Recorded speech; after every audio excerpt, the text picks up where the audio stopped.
Welcome to episode 307 of the Game Deflators Podcast. My name's John, and I'm joined by Ryan. Hey, everybody, here at the Game Deflators Podcast, we like to talk about games we've recently picked up, games we're currently playing, and we check out another critical fail in this week's Inflation Deflation Challenge. You got some raspiness on that one there. I got it in. Yeah. I don't know how that's going to go on the audio. We'll find out. We'll see. Hopefully they like it. I don't know. I'm not like, what am I, a wrestling commentator? I don't even know what I'm going with. I'm just excited to be here, John. As always, definitely excited. Not excited about this game, though. So we played some Dark Alliance on the PS4, technically PS5. We played the upgraded version on my PS5 and didn't make it that much better. So, yeah, we'll talk about it later in the episode. But first, you can find us on the GameDeflators.com, our currently up-to-date website, I'm assuming. I got to look. Probably not, but here we are. Hopefully by the time you're listening. Yeah, we'll see. Yeah, always check it out, right? So you can find us on there, and we do have merch. So you can get yourself a, am I mirrored? Yeah, a Game Deflators t-shirt. Yeah, we got Game Deflators t-shirts. We've got whiskey glasses. We've got hats.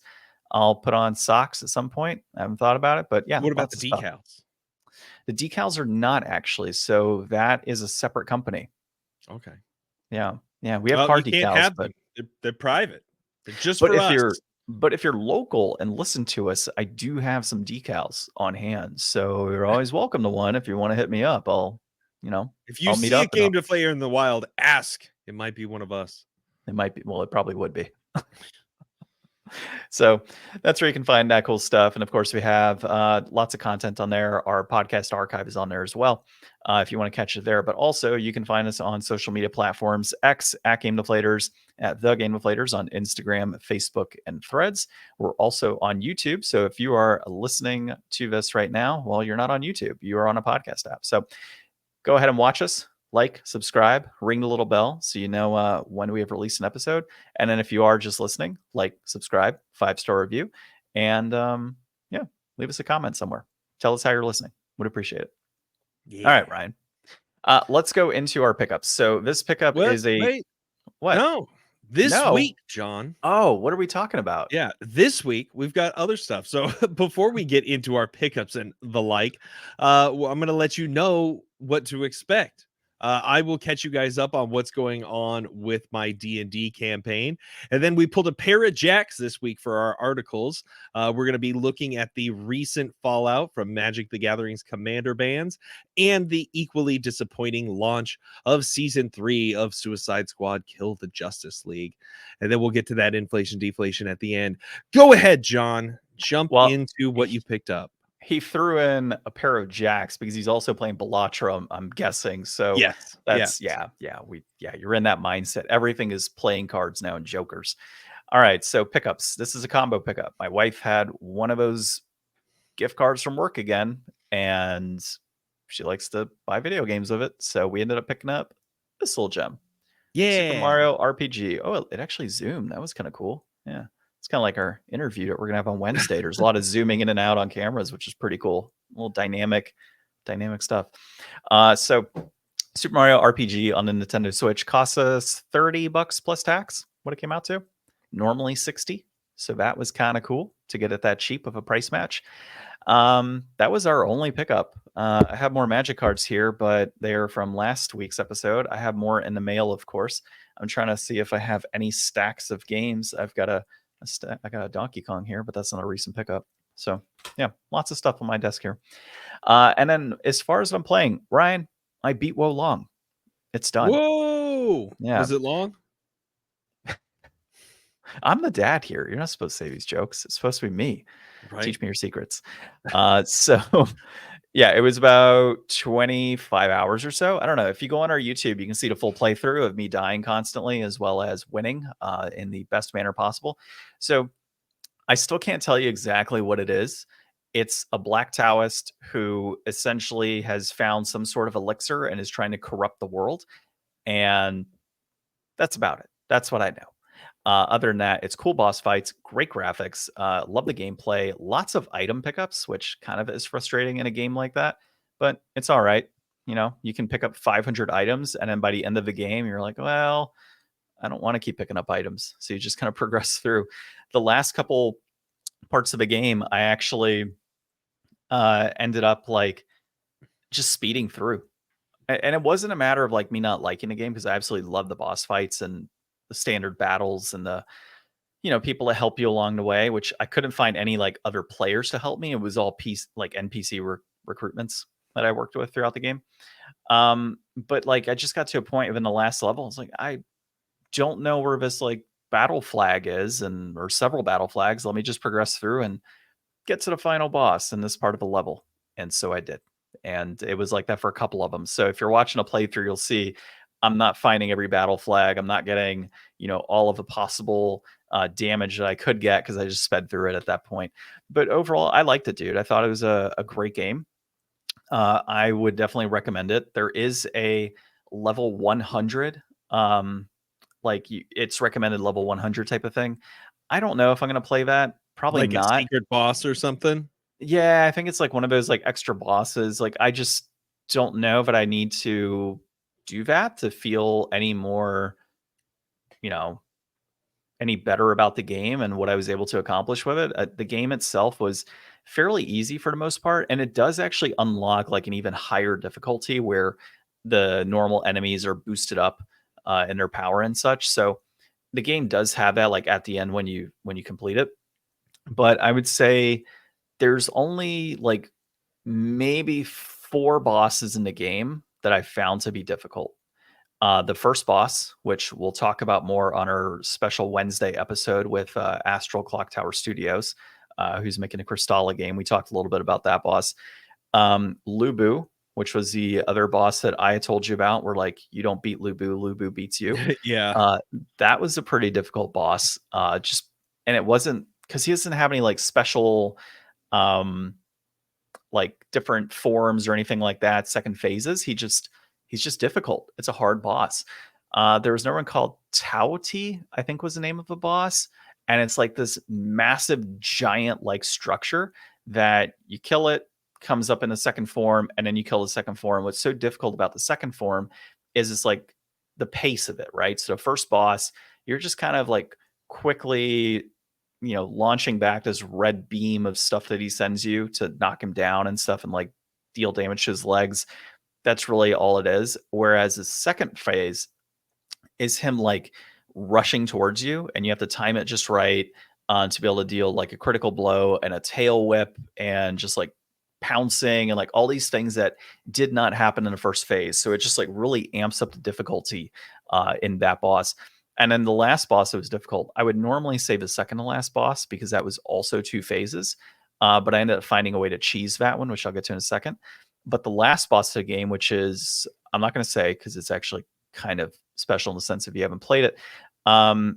It was just one of those like really fast paced boss fights, like one-on-one combat with a character, and it's there's nothing special about like giant formations, special, halberd or anything like that. It's just straight up swords. And then there are special abilities. That's really and magic, right? So little things like that that made it difficult. Very fast paced, constantly trying to dodge, constantly trying to not block, but I like to do the parrying attacks and such. So little things of that nature made it very difficult. And I will say, I think I maybe blocked 1 or 2 times in this game. I did kind of just go with parries and such throughout, which I feel makes it a little more difficult, versus blocking throughout. So I think Lubu was the only one that like straight up was like, I need to block as much as I can. But the second to last boss, the reason I bring that one up is it's the Taoist, and the first part of it is no problem. Like if you got reinforcements, no big deal. But then he turns into this like giant ass dragon thing. Yeah, it was crazy. Like he turns this like crazy dragon like creature that's Kaido? like, huh? Kaido? No, it's worse than Kaido because he has like this giant, like multi-bladed sickle thing that he slashes you 4 times and uh deals whatever types of like fire damage your way and stuff. It's crazy. But I found that I can use my martial arts move. I had one that would allow me to like basically Hadoken or whatever it is. Is it Hadoken? Yep, the one where Like you Shoryuken? sure you can. Yeah, I don't play Street Fighter. So yeah, so basically Rook using that move with a sword. And so I would just go underneath them like, all right, sword multiple times. And it worked. Like that was just the way to do it. And I boosted up all my spirit damage and knocked him out. I died maybe 4 or 5 times. Was like, I've got to figure out something. Like there's got to be a way to kill this guy easier. And that was it. It was just got to jump up and hit him with that. So yeah, overall good time. I enjoyed it. The next game I plan on playing, I do have still with me here from one of the recent pickups. I think I'm going to play this. I think that's my next game, Indica. So I think I will be tuning into that. It's about a 4-hour game, mainly story based, of course. People have said walking simulator, but it's 4 hours and it goes into like crazy things like apparently like psychosis and schizophrenia and wow. Tons of like mental health type things. So I'm interested to see what the story's about. On Steam, it's like a 9 out of 10, I want to say, or 98%. So it's got pretty good reviews all the way around. So I'm pretty stoked about that. I think as I'm talking about it, I'm locking myself into playing that game, mainly because of how short it is. And then the other piece here is Gollum. So we played about 30 minutes last night, and no kidding, middle of the afternoon, son is taking a nap. My wife and I are in the middle playing Gollum, and we just like knocked out, just fell asleep on the couch because it was boring. It's And we were impossible already to beat Gollum. You know that, right? Yeah, it's starting to happen, right? But Like a now Jigglypuff. we're in chapter 6 with the elves. I will say, scenery wise, much better. Definitely nice to have all the green and not just brown and black and molten lava everywhere. That's cool. Still not a good game. But the story Unredeemable. The story is interesting though. Like it's actually not terrible for a story. Okay. So yeah. But playthrough is on YouTube, and we've had a lot of people watching those actually, which is kind of cool. So I'm excited. Very surprising. I think people just want to see like when did we quit. I think that's right there. Is. They're like, there's surely they don't play all the way through. I have to watch all of it to make sure. We're going to start getting comments being like, "Are you okay? Is everything all right over there? Do you need to talk? Yeah. Do you need to play Indica after this? Yeah. You know what? That's why I'm playing Indica, right? My mental health has gone like down the drain since playing Gollum. That's what it is. All right, man. How about yourself? I see no pickups on your list. Yeah, so no pickups this week. It was just my birthday last week, so usually I don't get a whole lot of extra stuff around my birthday time. You do have a pickup here, but I will only. Oh no, I'm not going to show it on screen. I got your birthday present right here next to me. Dang. Well, I'll have to see that next week, I guess. And then I've been playing Balatro. Balatro's consuming me. I'm asking everybody about Balatro. I was at the bank the other day. My banker, he was a nice young dude. And I was like, hey, man, you play games? It's like, yeah. Told him a little bit about the podcast. I was like, have you heard of Balatro? I'm like an evangelist, man. I'm out there getting everybody to convert chips into points with multipliers and do the best they can. I am not doing I mean, I'm doing okay. I've beaten like every deck that I have on white stake. I am moving my way into red stake now. As you go up the stakes, it gets harder. So in the first baseline white stake, you have each round is a small blind, a big blind, and a boss blind. You have to beat each point value for that ante. Once you get into red stake, the small blinds no longer provide rewards. So you don't get any money for beating those ones. So now I am trying to figure that out. My first run through was actually pretty good. I ran through with I think it's called the Forgotten deck or something. It's a deck that starts with no face cards in it. So you have, 12 less cards to worry about having to draw through. So it just makes like getting straights or getting straights or multiples a lot easier. So I had like 10 or 12 10s by the end of my run, but I just didn't have the mults to keep up in endless mode. I played my first like 3 million point hand the other day, which was pretty good. How do you even manage that? So the way that it works is like you start off normally with like your 52 deck of cards, and then you get these jokers that have various effects, and you get other cards that you can either add to your deck or enhance or change your deck. Like there's tarot cards that have all different kinds of wild effects, from like changing 3-card suit to adding like a multiplier or a chip addition on top of whatever that card normally rewards. And then you get jokers that do things like this gives you plus multiplier if you play this certain type of hand, or this will times the multiplier. So through building up a base of points and then a base of additive multiplier, and then capping off with a multiplying multiplier, you get huge numbers. So you get it where it's like, all right, this hand is worth like 200 chips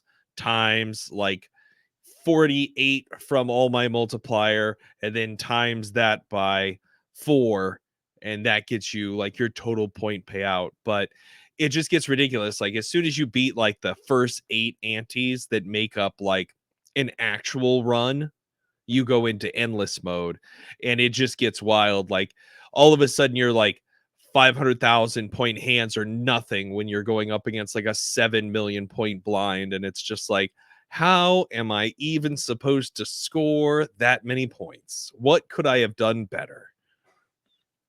Still not gonna play it. Yeah, I'm locked in the addiction loop there. I have just over 2 months left to beat Bug Fables. Even start Bug Fables. Yeah, I'll get it done. Don't worry. What was the other game that you were doing on Twitch? Oh no, I did Space Marine. Oh, but I need to go back and replay like the first part of it.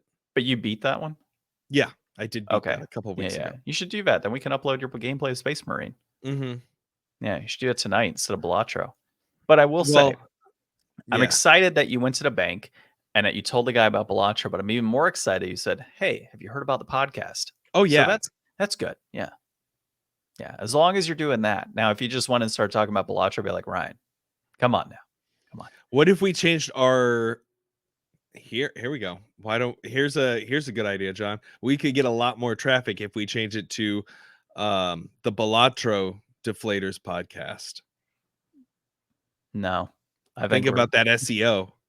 No, yeah, that SEO would be fantastic. I mean, us just talking Balatro and saying Balatro a million times on this episode is going to be plenty of SEO, I'm sure. I know. I should have pulled an article for that this week. It actually, from what I think I remember reading, that it replaced Minecraft as the #1 game in the App Store. Yeah, I think I'm going to put Balatro in the title for this episode so people could just hear about what you're doing with Balatro. Yeah. There we go. It's all about Balatro. Actually, Balatro updates, Balatro gameplay, and Balatro review by Ryan. That's it. That's the title of the episode. So besides Balatro, I haven't been playing much, but last week we did get to go in on some more D&D. We're back at it again.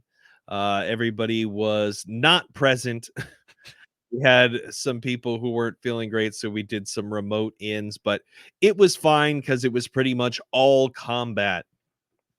When I came up with this campaign, I knew there was a certain monster that I wanted to use, and I wasn't sure what level I was going to make my party allowed to be. I was like, I don't know, maybe like somewhere between like 7 and 9 feels appropriate.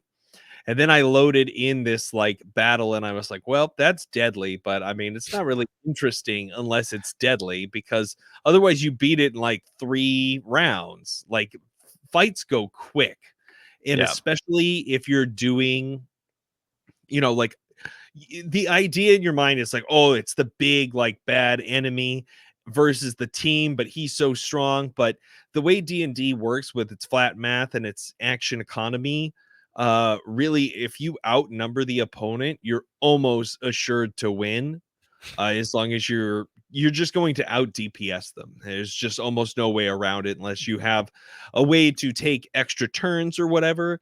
And as a GM, you can do anything you want because it's all made up and nobody else is reading over your shoulder, and it's metagaming for your players to do that. So they're not going to call you out anyways. So yeah, a deadly battle is usually okay when the party's not handicapped with my character. Well, that's your own fault, John. You That's not my chose to fault. be Stacks Pants. That's the roll of the dice. I was telling Ginny recently, I have never rolled a shittier character in D&D. I've rolled a lot of characters. I've never rolled one this bad. Mhm. Yeah, dude, it's bad. I think my charisma is a 4. That's cool. Everything else is zeros and ones. And I think it's like 2 ones, 3 zeros, and a 4. And I need the 4 on charisma. Like I have no choice. Like that's my spellcasting modifier. Did It has you to be on use there. your level ups? Yeah. Yeah, that is with the level ups actually. Okay. Yeah. Did you So not choose strategically helpful magic items? I did choose strategic dude, my character sucks. And what's funny is my wife was next to me and she's like, why aren't you like use this spell? Use that. I'm like, I don't have that spell. She's like, Yeah. there's no way. Like she's looking at my list says, no, these aren't good spells. I'm like, they are the best spells I have, I promise you. Yeah, I And so remember that. she's looking at the bard spell list. She's like, oh yeah, you do have the best spells that you could possibly have there. I'm like, uh-huh. My character just blows. So the whole Your time silvery barbs helped. yeah, Ryan learned all good and well what silvery barbs was last week.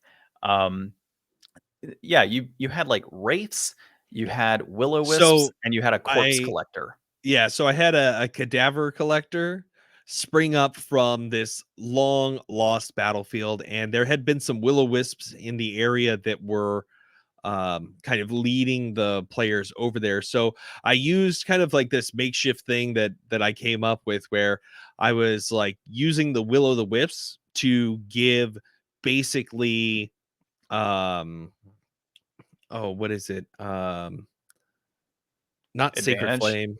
What's the spell that like makes somebody like light up and you get advantage on attacking them? fairy fire. Fairy fire. I was basically using them as like a makeshift fairy fire. So they wouldn't necessarily attack right away, but they would start circling around another player to give advantage and indication as to where the cadaver collector should attack. So I had a whole host of those floating around, and they are like almost impossible to hit. They're like +9 dex with like a 19 AC, and they've got almost no hit points, and they don't do very much damage, but like people kept trying to hit them because they thought that something bad was going to go down. And then finally I had the cadaver collector summon forth some wraiths, and I decided to bump it up a little bit, so I threw some specters in there too.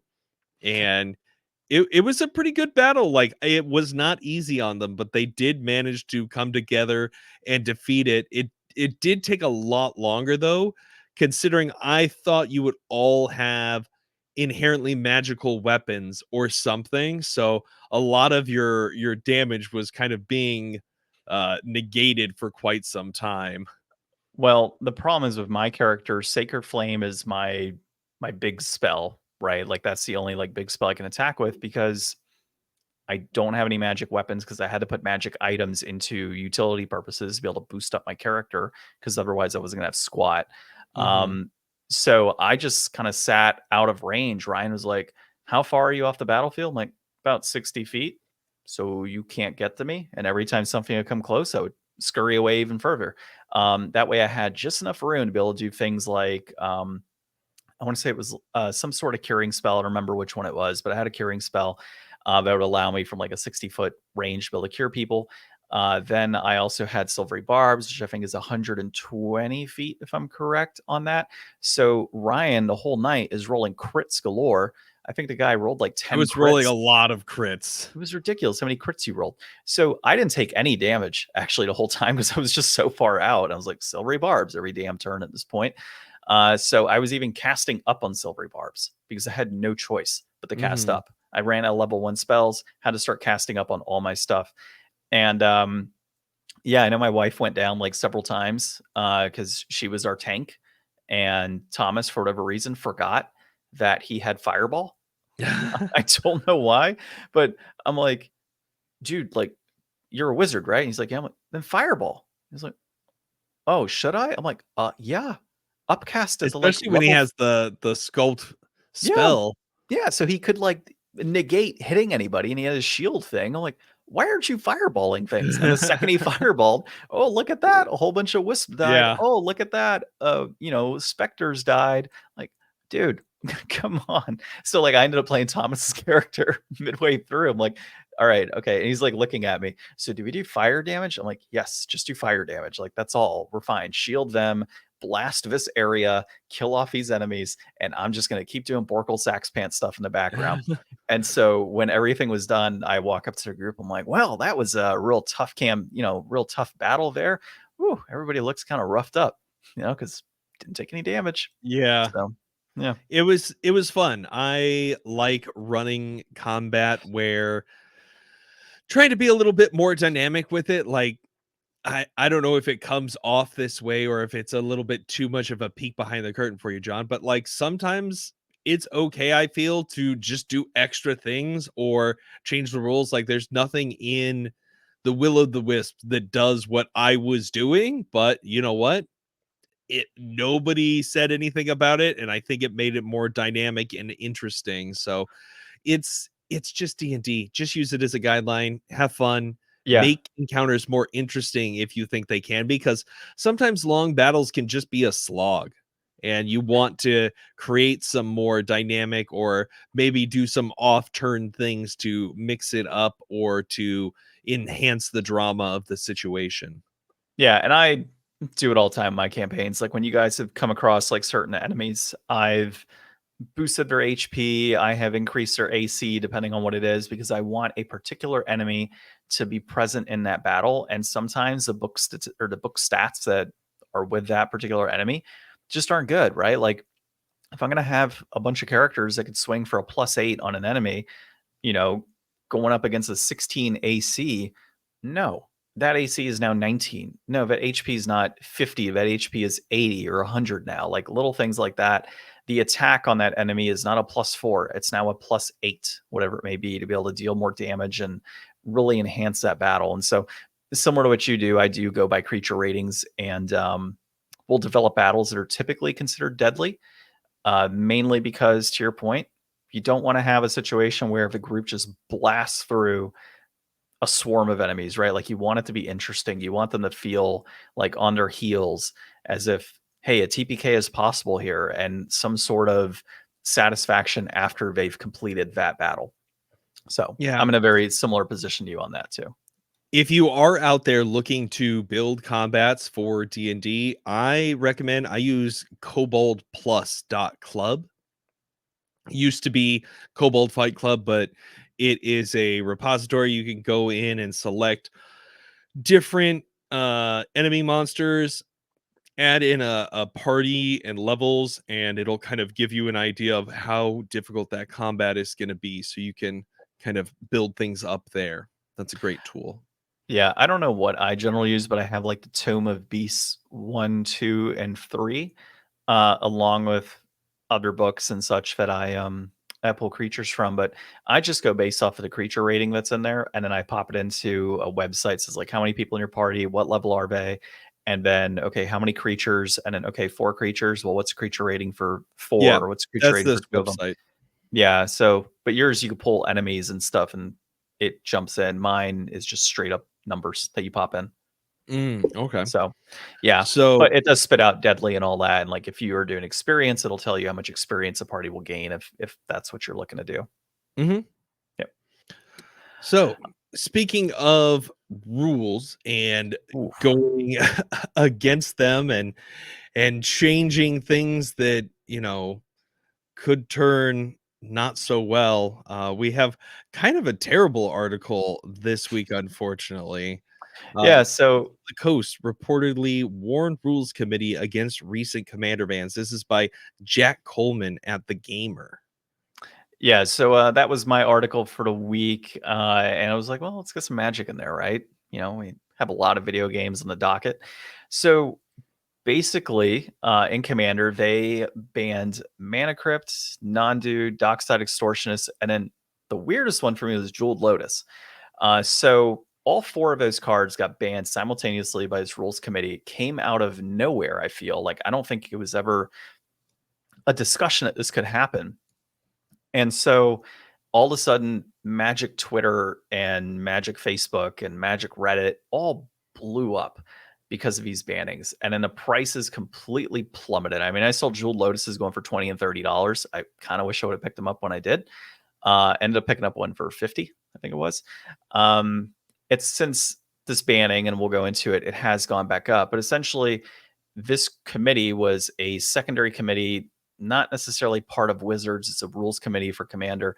And after its banning, that committee was getting death threats, which is ridiculous. I mean, we're talking pieces of cardboard, right? And we're talking Commanders. So at most, you've maybe spent a couple $100 over the course of a few years to be able to get these cards, right? I think Mana Crypt was sitting at like 120 for a while there. It's dropped to like 80 or 90. And then Jewel Lotus is sitting at about 80 or 90, and that shot down to 40. Like, it wasn't even like a significant drop. It's just more so the fact that like the cards couldn't be played, right? And Commander's a casual format. So realistically, you could be at a table and say, hey, are we cool that we play these particular cards still despite the banning? Awesome. Thanks, guys. That's all it takes, right? Like, it's not an official format. I mean, it may be now, because since this whole situation of these death threats, that committee has since stepped down, and Wizards is now handling it. And they're promising a whole new era, I guess, of Commander. They're doing tier systems now, which is kind of cool, on different types of power levels for cards. So I imagine Commander, I would think, may, and I don't even play Commander. That's the crazy thing. But I would imagine they're going to have tiers for like the types of cards allowed in those tiers, right? So maybe you have like a tier 4 Commander, which I think is the highest tier, but they had for most powerful cards. Tier 3, 2, and 1 is what I'm gauging. And then you could play that tier of a deck, right? So as a group, you're like, okay, we're playing our tier 4s or playing our tier 3s, whatever it may be. And then certain cards are allowed. That's what I'm thinking, based on what I've read. I haven't dove too much into it since this came out and these death threats and everything, and purchasing my one card for Commander. But yeah, it's a very interesting situation. It's kind of sucky that people result to death threats for pieces of cardboard. But I think at the end of the day, these bannings, I think they may end up getting reversed, just given how that all occurred. And in this article, they specifically state that Wizards like approached this committee and said like, hey, you might not want to ban all 4 of these at one time, because you're going to get some significant backlash. And they did it anyways. And now here we are. So yeah, it's truly a shame when a community like turns in like this and you have to see kind of the worst parts of it.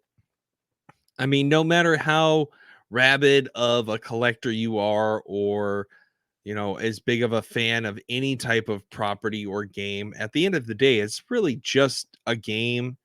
you know, Even if you lost money on it, it was your idea to invest your time and money into that hobby. Nobody owes you anything about it. And you're only ever going to get the worth that somebody is willing to pay for it. And that includes, changes to the world and the format and whatever could happen in the future. So trying to just be a good person and react sanely in these situations is really kind of the biggest lesson to be learned here. And then I guess the other biggest lesson to be learned here is that it's hard to threaten a faceless corporation. So if Wizards is in charge of this and that's all we know and everything is centralized from there, which I'll be honest, that's what I assumed was happening until now. So in my worldview, nothing has changed because I just always assumed Wizards was the one who decided on this anyway. So I think for some people, this might even be like an aligning with previously held expectations. But, you know, the community and these people who were there for the community and then got, betrayed by it, or the community felt like they got betrayed by them, whatever the case is, they did a lot of work and stuff to try to support something that they love and that you love. And as far as I know, it was all just like a volunteer thing that they had been doing this on. So, it kind of sucks that things get a little bit worse because some people just can't handle their shit. Well, and like Magic has had bannings and restrictions for decades. So it's not like you've jumped in this hobby and you buy these cards and you kind of say to yourself, there's no chance this is going to get banned. Like, you can't Well, it's enter a one Magic. of format. You only had one of them that you needed to worry about. Like, if you Yeah. bought 80 of Jewel Lotus, that's your fault. Yeah, like it's a one of format. You can move it between like, so my advice to people who are playing any format, commander, standard, whatever it may be, use the same color sleeves. That way it's interchangeable, right? Like, have your deck list and say, okay, cool. Like, this is my printed out deck list for this particular set. Here's everything that's supposed to be present in that deck. Oh, I need a Jeweled Lotus. Okay, cool. I know this deck has my Jeweled Lotus. Let me take my cards in the same sleeve, pop it into that deck. Or keep the blank sleeves in there so you know, oh, I'm missing 5 cards. Cool. What are all my cards that I'm missing? Have a checklist, whatever it may be. So you know that certain cards are missing at that point and where they might be located. There's ways to organize yourself for that to begin with. And then as far as it being a one of, I mean, you're right, dude.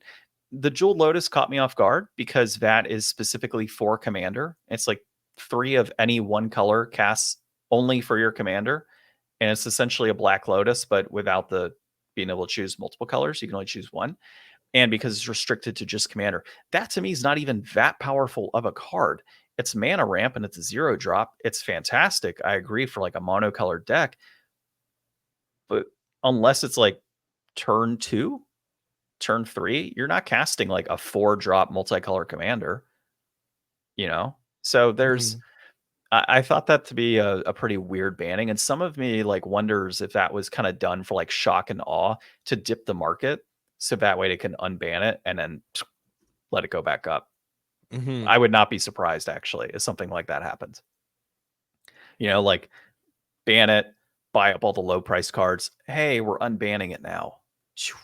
Goes right back up. And that's kind of what we're seeing now. Card was sitting at like 80, 90 bucks, I think, shot down to 40. Now it's back up to like 75 to $80 for a card. I just picked up one for 50, which was kind of crazy. So a little shocked by that. And the only reason I think that happened is because there's a seller that has a card at 40 bucks right now. Yeah. So, and he's offline, so you can't even make the purchase. So it's kind of like tanked those cards a little bit. What was I going to talk to you about with, oh, is spec buy for Magic that kind of tied into this, right? Like, just last little tip here is spec buy whenever you can for Magic cards. You never know. So like I recently was spec buying a few little $1 cards in Bloomborough. They shot up $5-6 a piece. They're now being used in the format because the format has changed with the newest set. So just kind of keep in mind future combos that can be utilized. And if you see a card that looks pretty cool and you think it'll be useful and it's 50 cents, like just buy a playset. Like that type of stuff doesn't hurt. And then now you're not looking down, 25-30 bucks down the road and it gets banned and now you're kind of screwed and out all that money. Like if you continue to spec buy when possible, you're going to save yourself money in the long run, I feel, and make money sometimes. So all right, let's enough about Magic, Ryan. Let's go into your article, which you took my thunder reading my title, so I'll steal yours. Suicide Squad Kill the Justice League may have shot itself in the foot with season 3's new character. And this is by Jack Peachy at Game Rant. So peachy article, Ryan. Peachy article. I know. So Suicide Squad Kill the Justice League season 3 just came out and everybody's so excited. It had 248 players at launch on Steam. Not good at all. This has been a year of some high highs and some low lows, but emphasis on the low lows. Yeah. Suicide Squad, it seems to me like they probably should have taken the Redfall bow out of doing the rest of the follow-up on that game.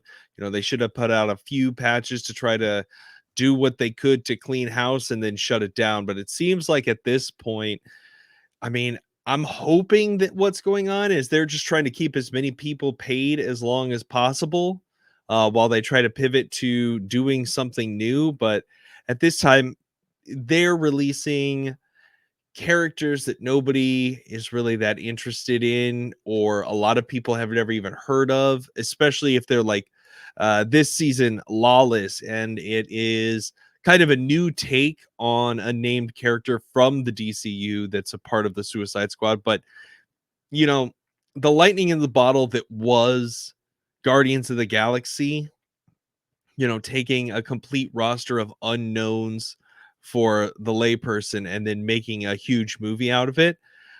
That's just not something you're going to get. Like, there's a reason that certain characters are popular and certain ones don't really catch on. And, it's not from lack of trying on Marvel or DC's part. So in this situation, I feel like there's been so much Suicide Squad put out there. It's all been received with a brisk meh at this point. So I think it's time to just cut this off and just let this game go. Let it go. Follow Concord into the sun. Emphasis on into the sun. Like, gone, obliterated. Yeah, I mean, what I kind of gathered from this in the comments I was reading on varying videos and pages is people are pretty pissed off at the fact, not necessarily the game itself and being like a poorly run game. Their main issues, at least with like this character in particular, and a couple other characters, is they're not really giving the fans what they would even want, right? Like, we've seen games go into the gutter and have crazy returns and then come back up with no issue, right? No, every game is different. And this could be a situation where if improvements were made, it could have had a rising fan base over time and more concurrent players, but they're continually making the wrong moves. So season 2 at this game, they released some like different variant of, or something of the Joker, which was very different from Mark Hamill's Joker and in the Arkham universe, right? So released that, people weren't happy. They released Mrs. Freeze, counterpart, the Mr. Freeze. Why? And now we've got lawless Zoe Lawton, who's the daughter of Deathstroke. Like Deadshot. Yeah, Deadshot. I keep thinking Deathstroke. Same, technically, DC. So works out. But yeah, I mean, you get the point. So it's like, why do I want that character? Like, give me my key characters to help create a roster around Suicide Squad that I can enjoy. Characters that I have fallen in love with over the years.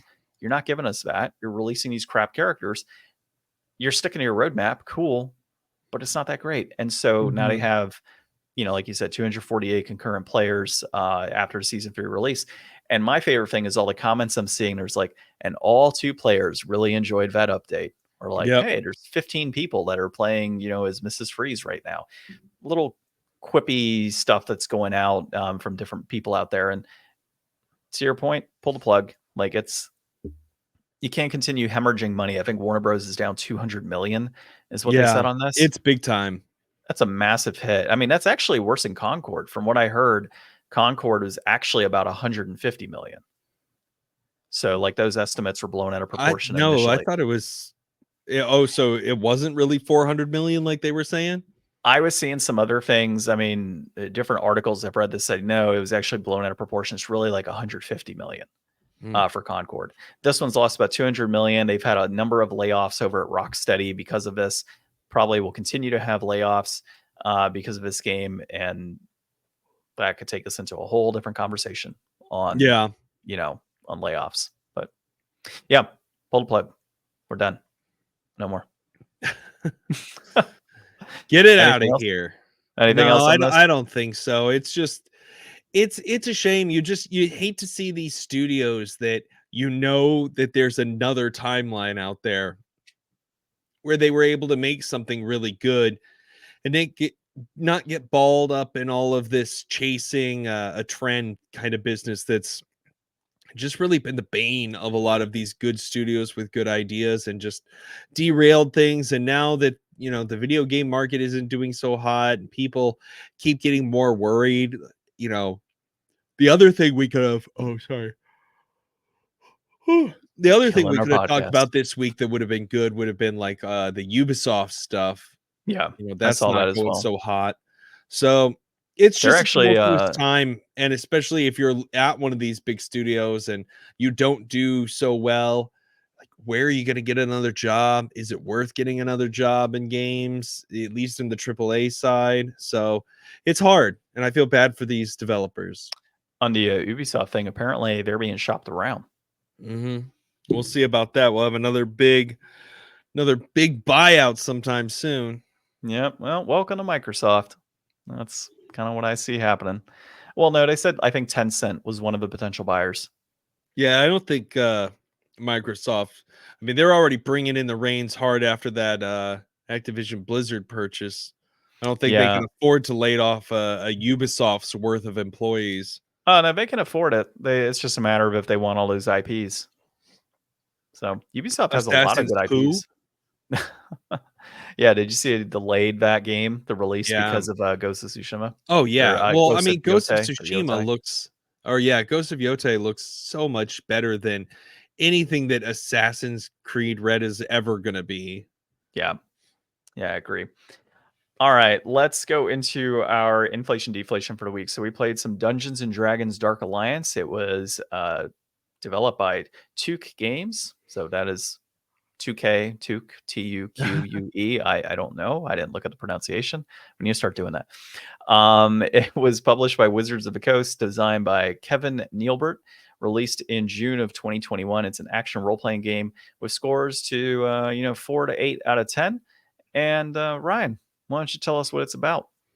Yeah, so set in the Forgotten Realms, the story follows after a few official Dungeons and Dragons novels by the legendary author R.A. Salvatore. You are you're likely better off reading the books before you decide to play the game, and that's a recommendation from the author himself. The game is based off of let's see, it's set in Icewind Dale. It features characters like Dritz, uh Catti-brie, Brunor, Battlehammer, and Wolfgar. Um, it's a classic D&D, you know, heroes saving the world from some big monster. There's some big dark crystal, and some big giant ice giant. There was a dragon in the beginning who you told me was Icewind, and that was That's what their Dale. they said Icewind, and that was in the Dale. So it was like Yeah, interesting because I always thought Icewind Dale was a region, but I'm not not not huge a into dragon. lore of D&D. So it's I don't know. The game looked cool when it was coming out. I never played it before we played it here, but I do remember watching a bunch of reviews and stuff, and none of those reviews being very hot. A lot of the bad, you know, ratings and publicity was mostly around just the thing you see most of the time these days: bad, buggy games coming out too soon, underbaked, uh, poor AI, just not a game that's really respecting your time and giving you what you fully expected you were going to get when you paid for it. It's just a little too janky and unpolished to be really worth your time at the end of the day. I mean, I knew what I was getting when I bought it at $10. Yes, you did. New 3 years later. $10. Yeah. Well, no, actually, I bought it last year. Oh, okay. So yeah, 2 years later. That's actually kind of bad too when you think Yeah, about it. Um, yeah, I mean, I think gameplay for me. I mean, I'm not going to go into all the story because the story was whatever, right? Like we you didn't could make it that far. We never eh, do. you never do. No, but you could tell the repetitiveness of this game. Like the combat just felt very clunky as you're playing through. There were times as you're moving forward with Dritz where you would go to slash an enemy and your momentum would carry you past the enemy, and then That's a this like big one. and then this like slow turn of trying to like reorient yourself with the camera just was not very good at all. So I wasn't a big fan of that. The combat felt super slow for this type of a game. It just, I don't know, man, it just wasn't that great. Graphically, there were some elements that felt pretty good about the game, but then you looked at things like a flag or a banner Oh, waving. those banners. They were It, struggling. They were on it, they were going like 15 frames a second or something. it was so bad, dude. I mean, we were playing on an upgraded version on the PS5. So we weren't even playing a PS4 version. So I don't know, maybe if it was an optimization thing and it's not optimized well for the PS5. I don't know, but you would think if Because the you're offering an grass and upgrade, everything else was fine. It was just the banners.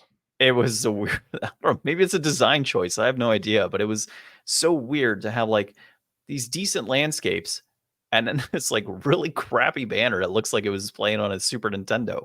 It was the weirdest thing. Yeah. So yeah, I mean, our setup was fine, right? 4K TV, OLED, all that good stuff, like should have been okay, but nope, nope, not at all. So yeah, I think that, and then you could just kind of tell, and this was one of the things I'd seen when I read reviews a while back, is every mission feels the same. you go into the same style of combat, the same types of hordes of enemies, dungeon area or like landscape area to landscape area throughout the whole game. It just feels the same, like in every aspect. And I could just tell when we got past like the first level and it moved into the next area, it was exactly that. It Yeah, did we didn't not even run into a boss. Usually we like to at least get up to like a first boss because like that's usually a good enough time of some exposure. And most good games will throw you, some kind of bigger challenge or something in a reasonable amount of time. But it was just like, nope, I guess more of this. more goblins. That was it. More goblins. Yeah, not a good time with this one. Like you said, the story didn't feel engaging, and I mean, even when R.A. Salvatore is saying like, "Hey, read the books before you even mess with this game, and you're gonna have a better experience," that's kind of sad. Yeah, It kind of makes me a lot of wonder if homework to do. like he was rushed as well. Like, we need you to adapt this story into a script for a video game, but you have like 48 hours. Like, Yeah. not obviously exaggerating, but like it just felt like that. Like, it just felt like this empty shell of a D&D game. Mm.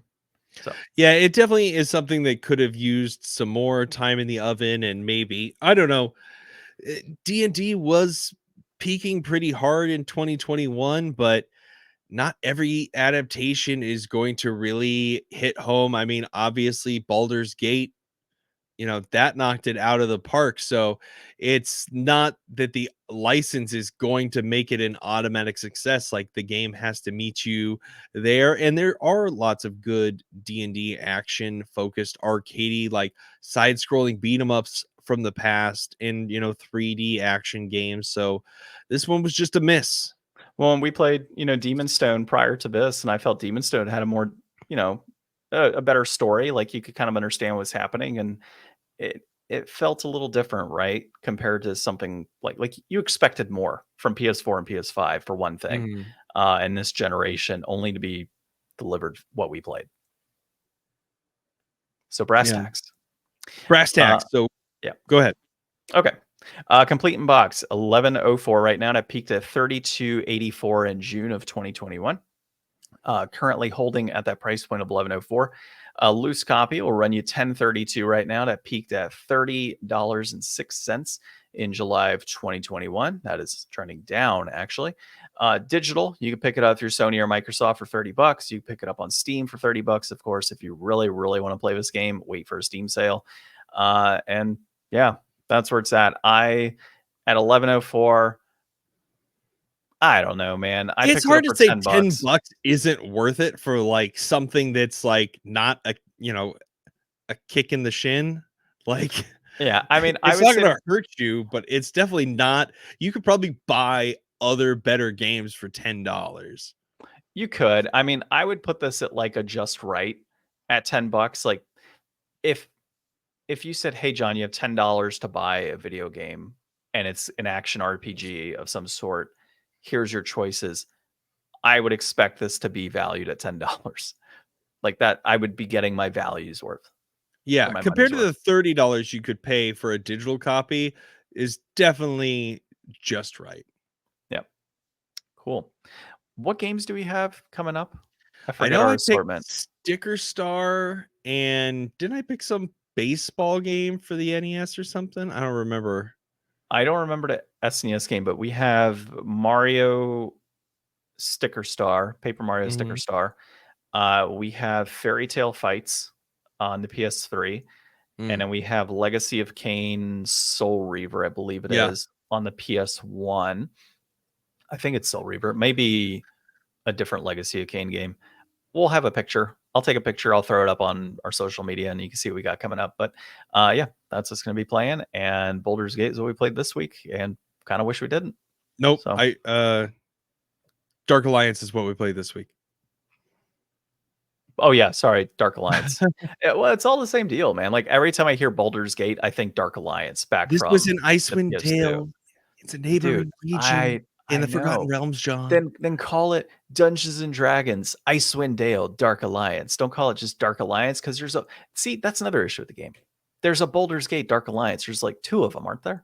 This On the is called PS2? Dungeons and Dragons Dark Alliance. That one's Dungeons and Dragons Dark Alliance or Baldur's Gate Dark Alliance.